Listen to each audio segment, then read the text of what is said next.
Welcome, Bone Storm, to week 13 in review. The last week of the regular. All right. What? Last week of the regular season. Okay, yeah, last week of the regular season. Thank you, King Interrupter. This guy is Mr. Late today, unfortunately, so I appreciate Kevin with his flexibility amongst other things that he has. So let's talk about this last wild ride to the finish, and it was everything it was cracked up to be. It was lots of fun watching all three games come down to the wire, two of them being done out, but everybody was waiting for that last Monday night game because your life and Jason's hung in the balance. That's right. It was great. So let's go to those games and talk some turkey, unintended. Okay. And thanks for people who showed up. Let me go to sharing. Do you have any footage of said bowl? There's, I think, a video that Clemens took that I have to download. Whatever footage I have will be up with this tonight. When I post this, I'll post whatever else I have. Okay. See, okay, I'm doing the presentation mode. And tell me when you can see it. I can see it. Okay. Not a whole lot of pictures this week, but I did put people that all made differences in the winning teams for sure. Justin Tucker, God, I hate that man is even on my screen. But he had the big win in Baltimore, victory over the Niners. Anyway, let's get to the actual scores. Okay, let's do it. Your game okay, is first. this one, we're going to talk about this again. I'm for sure of it. But the three teams in North Haverbrook found themselves with in control of their own destiny. And unfortunately, we'll cover the first one here. I was not able to defeat Todd, who put up a monster 171.4 to 120.6. Ouch. I'm normally nice to you in these videos. I have no idea where that came from. Just kidding. This was, sorry, go ahead. I got him in, I think. Yeah, I definitely got him in for sure. It solidified his move into the playoffs. And yeah, this has been Todd all year. He is the Jekyll and Hyde, much like all of our players have been this year. But when he needs it, he comes up with a big win. He crushed me with like 180 something, and he gets big on the last game of the week when it matters most with 171. Two of the biggest guys came in to play. James White in the loss to Houston, 37 points. That's huge for a running back who, again, in a system that there is no guarantee what's going to happen on New England any given day when it comes to running backs. So huge day for him. The guy you traded him, right, by proxy was Devin Singletary, right? Because didn't you trade Devin to Don, then Don traded him to Todd? Yeah. Okay, exactly, right. Robert Woods, again, very up and down, 32 points for him that day. Yeah. And then, of course, the Steelers coming up big over the Brownies with 21 points. You had nice performances from DJ Moore, Miles Sanders, and CMC, but nowhere near enough to take down 171. The rest of your team kind of fell flat, so it was a rough day for you, but you still made it in because of other things that we'll talk about coming up later. All right. Next game. Oh. Who do we got? Oh, Lisi. Okay, Mac be your daddy. Let me go to that. Okay, we've got the Lisi Stratus. Again, the second member of New Haverbrook with destiny in his palms. Didn't do much with it, scoring 101. He gets taken down by the Lisi Stratus, who still, I don't think they made playoffs, but ended up finishing the season strong with a win, 124 to 101. Yeah, she needed Todd to lose in order to have a chance at it, and she did her part of winning, but Todd didn't do his part of losing. So she beats Clemens, but ultimately falls to the season. Thanks for playing, Jen. 18 points for Todd Gurley, 24 for Devontae Adams, hence the picture. 18 for Mike Gesicki from the Dolphins, a name I'm sure we'll all know later. And then poor Clemens only had Carson Wentz. So he picked the right quarterback. He sat Garoppolo against the Ravens, and Wentz went big against Miami, which was a fun game to watch if you had the red zone or saw some of those plays. It was a lot of fun to watch with Miami beat Philly, who, again, should have been emboldened by Dallas's loss on Turkey Day, but they crapped the bed and lose to Miami. Anyhow, so that was a good game. Congrats to her. Sorry, Clemens. Next game up. Jeez, God, we got to relive. Okay, and we've got the Stonecutters who fell short. Gentlemen Four Quarterlies, another team. This is kind of the Oh, this was the toilet bowl a couple weeks early.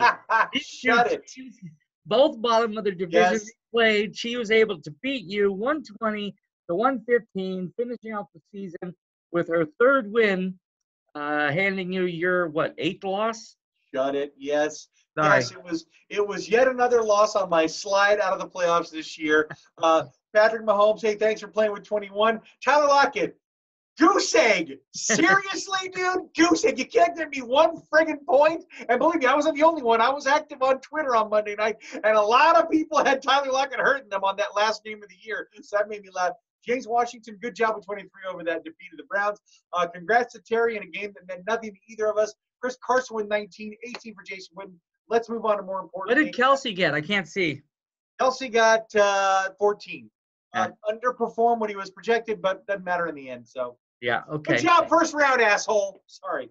We already did this one. Oh, sorry, I went the wrong way. There we go. Brother Bowl. Okay, this is brother on brother shit show. This was interesting because this game actually resulted in who won the entire league in terms of overall standings for the league as a whole. And Space Herpes takes down his brother 126 to basically 118, improving to a league-leading 10 wins and 3 losses. Greg fell to 9-4, still very close though, definitely second place. But the Laytons, powerhouses. Yeah, Joe was a slow starter, much like he is in the bedroom, but he finishes strong, and that VD is spread Much all like over in the his bedroom. brother. Exactly. Yeah, okay, people got the joke. You need to repeat it there, dummy. Well, So, I like the end part. Thank you. So the shit show only had Lamar Jackson and the Saints as highlights, whereas Joe brought in Cooper Kupp and Allen Robinson. But really, I mean, Joe just has overtaken everybody in this league, and I think, I mean, it's anything can happen in 1 week, but those two are the strongest scoring teams going into the playoffs. We'll see if they keep up their scoring ways and if they can take down some people, but it's going to be very interesting. And congrats to Joe for winning the overall league. And obviously congrats to Greg because he's no slouch, finishing second. So moving on to the next set of scored the most games. points. Yeah, he scored the most points. So next game. Next game, we've got the Wild Poopers who got demolished by the Braille Bombers. Geesh, another big score, 174 to 126. Poor Cat, but Cat's still in, I think. I don't think this one mattered that much. No, it was irrelevant to both these folks other than maybe potential seeding in the playoffs. They both made it, no problem. There was no worry of either of them not making it. Matt Ryan, Ezekiel Elliott, and Dede all turned in 20 performance points, whereas Russell Wilson with 21 in that crazy victory over Minnesota, 23 for Courtland Sutton, and Devontae Parker with 39. That was monster. Don't expect that next week, Mom. I know Devontae Parker had a good day, but I don't see that happening twice in 2 weeks. Let's go to the next game, and this was where it all came down. That's right. Boy. Stacy's against the great Cornholio, and I paid attention all day, Sunday and Monday, for obvious reasons, and it was all over the map, this matchup. She was slated to win a little bit, and then she was slated to lose, and then she was slated to maybe win. I mean, it was back and forth all day. I needed her to win to get me in with my loss, and she did it for me. She got it done, 141 to 129. Sorry, Jay. I know I'm not supposed to apologize, but I would have preferred to make it into playoffs with at least a winning record and did not do so. Yeah, it all came down to this one. Malibu Stacy's gets the job done with a little help from a guy by the name of Kyle Rudolph on Monday night. That was the sealing deal with his one-handed touchdown catch that propelled Jason out of the league. He is flushed into the toilet with the rest of us, much like some discarded fecal matter off a Don's shoe. Where did he go to Jason. school? What? Where did he go to school?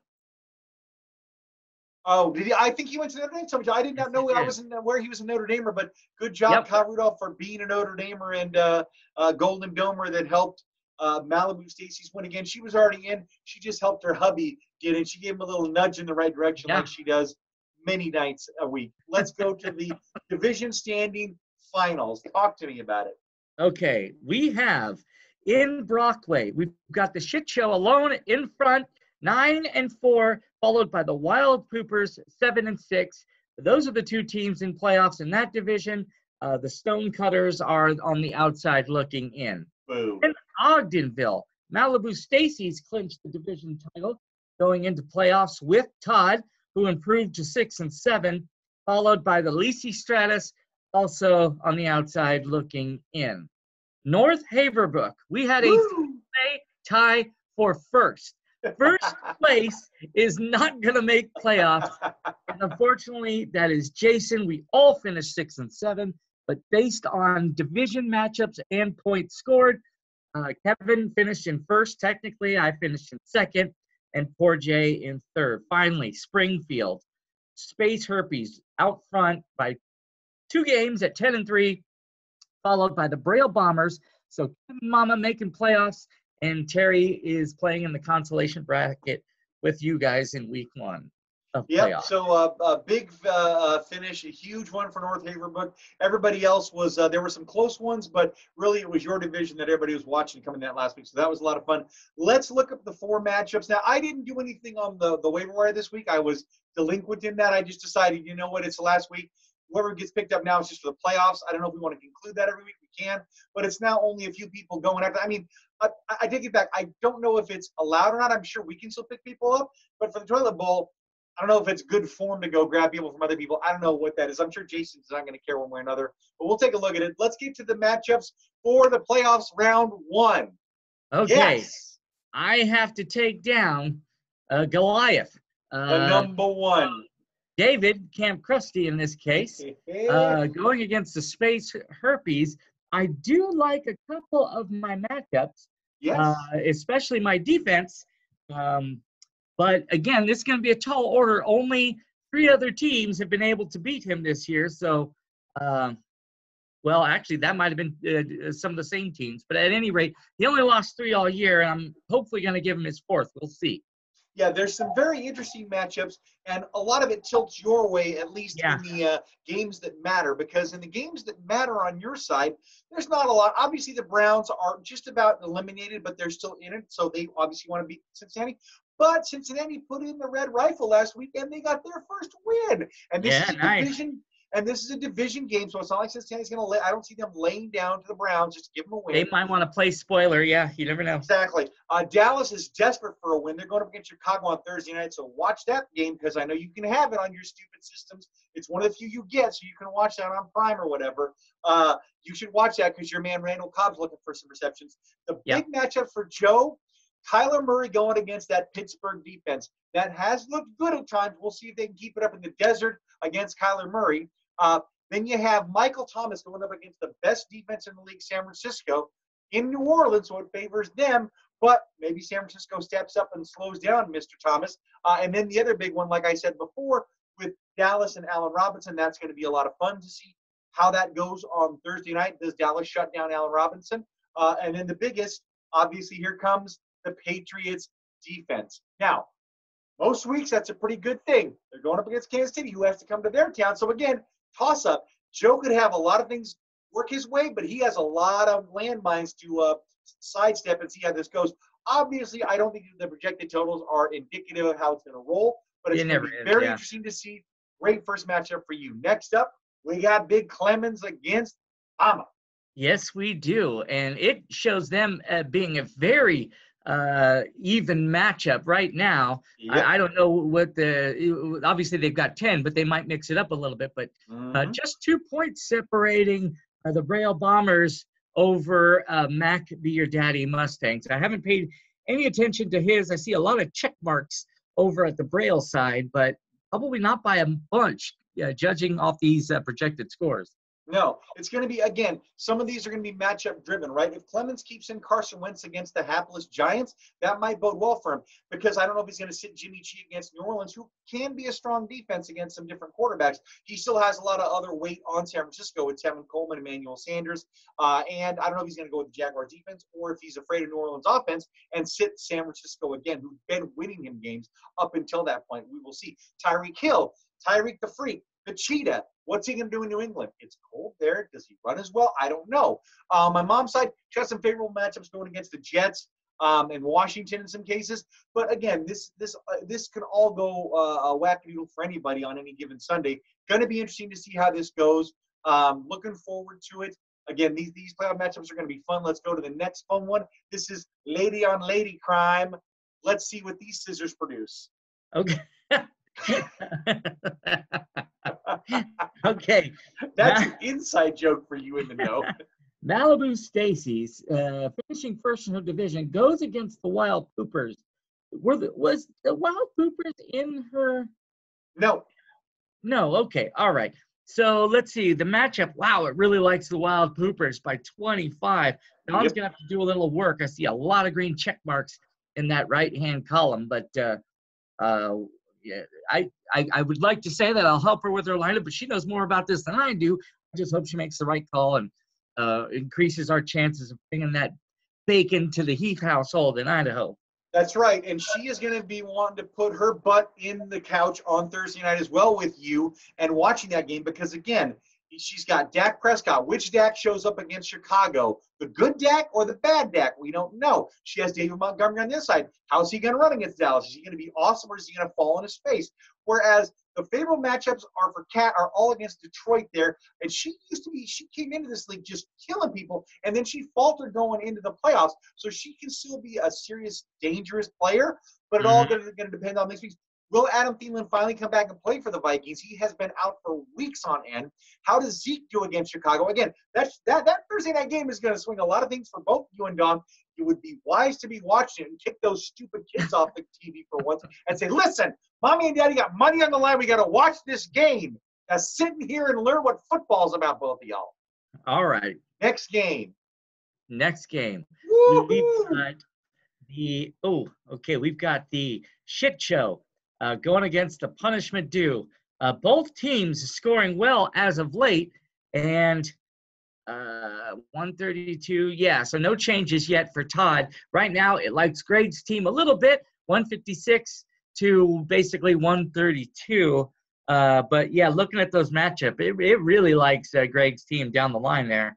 It does, but again, like you said, any given week, right? Chris Godwin, who had been like leading his wide receiving core by just scoring tons of points, came up with like under 5 this last week. He was not even thrown to, right? So what happens this week? I don't know. Amari Cooper. Which Amari Cooper is going to show up in Chicago? There's, again, that Thursday night game is going to swing a lot for everybody in this league. Lamar Jackson going up against a very strong and confident Buffalo right now. In Buffalo, I still expect them to do well, but maybe Buffalo slows them down a little bit. On the other side, for right now, this is interesting because Todd has slotted Josh Allen against Baltimore. That might change. He might go with Darnold against anybody else versus Josh Allen against a tough Baltimore squad.